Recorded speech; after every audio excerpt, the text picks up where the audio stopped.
మనిషి యొక్క బలహీనతను ఆసరాగా తీసుకొని వారు ఓటు తీసుకున్నావు, వారి నోటు తీసుకున్నావు. నువ్వు జగన్మోహన్ రెడ్డి ఆ పని చేయలే.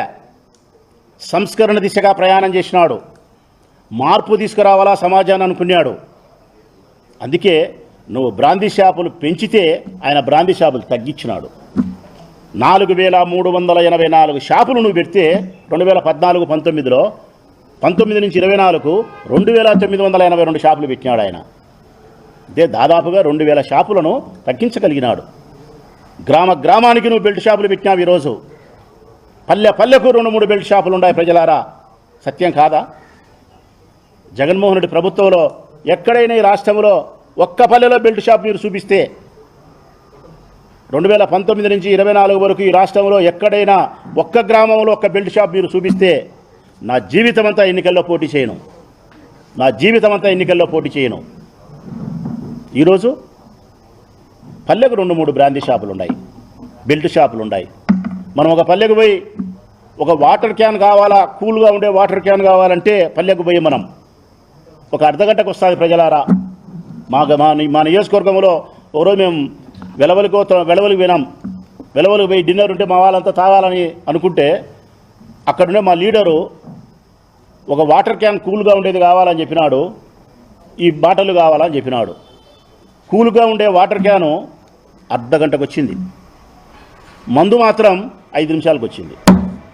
ఇది ఎంత విచిత్రమో చూడండి. చంద్రబాబు నాయుడు ప్రభుత్వంలో మందు 5 నిమిషాలకు దొరుకుతుంది, నీళ్లు మాత్రం అర్ధగంటకు దొరుకుతాయి. ఇంకా పల్లెలు బాగుపడేదానికే, చెడిపోయేదానికే. బెల్ట్ షాపులు ఎక్కువైనాయి, ధరలేమి తగ్గించలే. ఇంకా సమయం అంటారా, 24 గంటలు షాపులు తెరిచి ఉన్నాయి ఆంధ్రప్రదేశ్లో. అర్ధరాత్రి లేదు, అపరాత్రి లేదు, ఎప్పుడైనా సరే షాపులు తెరిచి ఉంటారు. జగన్మోహన్ రెడ్డి పాలనలో నిర్ణీత సమయంలో మాత్రమే మద్యం అమ్మినారు, నిర్ణీత సమయానికే మద్యం మూసినారు. కారణం, ఇప్పుడు ప్రైవేటు వ్యక్తులు వ్యాపారం చేస్తున్నారు, అప్పుడు ప్రభుత్వమే వ్యాపారం చేసింది. ప్రభుత్వానికి నిబద్ధత ఉంటుంది, ప్రైవేటు వ్యక్తికి డబ్బు సంపాదించాలనే ద్రోహచింతన ఉంటుంది. బ్రాందీ షాపులలో ఆ రోజు తాపించలే, అట్లా రంధ్రంలో చేయి పెట్టి ఇట్లా బాటలు కొనుక్కొని నవరంధ్రాలు మూసుకొని ఇంటికి పోయి పిల్లాం దగ్గర కూర్చొని మందు తాగాల, పిల్లాం పెట్టిన బువ్వ తిని పనుకోవాలా. ఈరోజు బ్రాందీ షాపులే బార్లు అయినాయి. 12 వరకు, 11 వరకు, 1 గంట వరకు యథేచ్ఛగా తాగచ్చు. ఎంత మార్పు చేసినాడు చంద్రబాబు నాయుడు. బెల్ట్ షాపులు పెట్టా, ప్రైవేటు వ్యక్తులకు షాపులు ఇచ్చా, ధరలు పెంచా, అదే మందే మీకు అమ్మే, బ్రాందీ షాపులనే బార్లు చేశా, ఊరికి 2-3 బెల్ట్ షాపులు పెట్టా. ఒక్కొక్క బెల్ట్ షాపులో 20 రూపాయలు, 25 రూపాయలు ఎంఆర్పి ధర కంటే ఎక్కువ అమ్మా పల్లెలో. ఇది 140 రూపాయలు ఉంటే ఇదే పల్లెలో పోయి అడిగితే కనుక 165 రూపాయలు, 165. ఇది 220 రూపాయలు ఉంటే పల్లెలోకి పోయి అడిగితే 240 రూపాయలు. అంటే ఎంఆర్పి ధర కంటే ధరలు ఎక్కువ. మరి నువ్వు చెప్పిన ప్రామిసెస్ ఏమైనాయి? మద్యం పాలసీలో నేను బ్రహ్మాండంగా సంస్కరిస్తాను, ధరలు తగ్గిస్తాను, నాణ్యత కలిగి మందిస్తాను, ప్రజలను కాపాడుతానని చెప్పిన నీ ప్రభుత్వం ఇక కుంభకోణం గురించి మాట్లాడదాం, నీ ఆదాయ వనరుల గురించి మాట్లాడదాం. నువ్వు అదే కదా ఇన్నాళ్ళు మాట్లాడుతుండేది. 10 నెలలు 3200 కోట్లు సంపాదించారు, 3200 కోట్లు సంపాదించినారు, వాడు లెక్క కొట్టాడు, వీడు లెక్క కొట్టాడని. నేను అడుగుతా ఉన్నా ఈరోజు ప్రజలారా, స్పష్టంగా చెప్తా ఉన్నా, మనసా వాచే కర్మేనా, మనస్ఫూర్తిగా నిజాయితీగా మాట్లాడుతూ ఉన్నా. నా ప్రొద్దుటూరు నియోజకవర్గంలో 40 బ్రాందీ షాపులు ఉన్నాయి, ఒక 40 బ్రాందీ షాపులు. ఒక్కొక్క బ్రాందీ షాపు నుంచి నెల వస్తానే 1వ తారీఖున ఎక్సైజ్ డిపార్ట్మెంట్కు 70,000 రూపాయలు, పోలీస్ స్టేషన్కు 30,000 రూపాయలు. ఇది మళ్ళీ నేను చెప్పినది నేను చెప్తాను. ఇప్పుడు నిజమే, నాకంటే ముందు వరదరాజరెడ్డి చెప్పినాడు ఇది ఒక 20 రోజుల కిందట. ప్రతి బ్రాందీ షాపులు లెక్క తీసుకుంటున్నారని. నిజమే, నేను ఆ రోజు చెప్పినా, ఈరోజు చెప్పినా. కానీ 2019-24లో తీసుకోలే, ఎక్సైజ్ వాళ్ళు తీసుకోలే, బ్రాందీ షాప్ వాళ్ళు తీసుకోలే లంచం. ఎందుకు? ప్రభుత్వమే మద్యం అమ్మింది. అప్పుడు ప్రభుత్వమే మద్యం అమ్మింది కాబట్టి, ఎక్సైజ్ డిపార్ట్మెంట్ వాళ్ళే మద్యం బ్రాందీ షాపులు అమ్మినారు కాబట్టి వాళ్ళు నెలకు 70,000 రూపాయలు లంచం తీసుకునే ఆస్కారం లేదు. ప్రభుత్వం దగ్గర నుంచి పోలీస్ స్టేషన్ లంచం తీసుకునే అవకాశం లేదు కాబట్టి వాళ్ళు 30,000 తీసుకోలే. కానీ ఈ ప్రభుత్వంలో ప్రతి బ్రాందీ షాపుకు 30,000 రూపాయలు 1వ తారీఖు వస్తానే. ప్రతి బ్రాందీ షాపు నుంచి పోలీస్ స్టేషన్కు 30. ప్రతి బ్రాందీ షాపు నుంచి ఎక్సైజ్ డిపార్ట్మెంట్కి 70 కలిపితే 1,00,000. ఈ ఊర్లో 40 షాపులు, ఒక 10 బార్లు కలిపితే 50 లక్షలు. ప్రతి నెల ఈ ఊరు నుంచి 50 లక్షల రూపాయలు కడపకు చేరుతుంది. ఈ కడప జిల్లా అంతా కలిపి 400 షాపులు ఉన్నాయి. బార్లు అన్నీ కలిపితే 400-500 ఉన్నాయి. ఇదంతా కలిపితే 5 కోట్లు అవుతుంది. ఈ 5 కోట్ల రూపాయలు అమరావతికి చేరుతుంది. అట్లా 25 జిల్లాలకు సంబంధించి, ఆంధ్రప్రదేశ్ రాష్ట్రంలో ఉండే అన్ని జిల్లాలకు సంబంధించి 100 కోట్లు చేరుతుంది ప్రజలారా అమరావతికి. పోలీసు వాళ్ళు తినాల్సింది తిని, ఎక్సైజ్ వాళ్ళు తినాల్సింది తిని కడపకు పోతుంది. కడపలో వాళ్ళు తినాల్సింది తిని అమరావతికి పోతుంది. అమరావతిలో ఎక్సైజ్ పెద్ద అధికారులు తినాల్సింది తిని యువరాజు దగ్గరికి పోతుంది. లెక్క యువరాజు దగ్గరికి పోతుంది, లోకేష్ బాబు దగ్గరికి పోతుంది.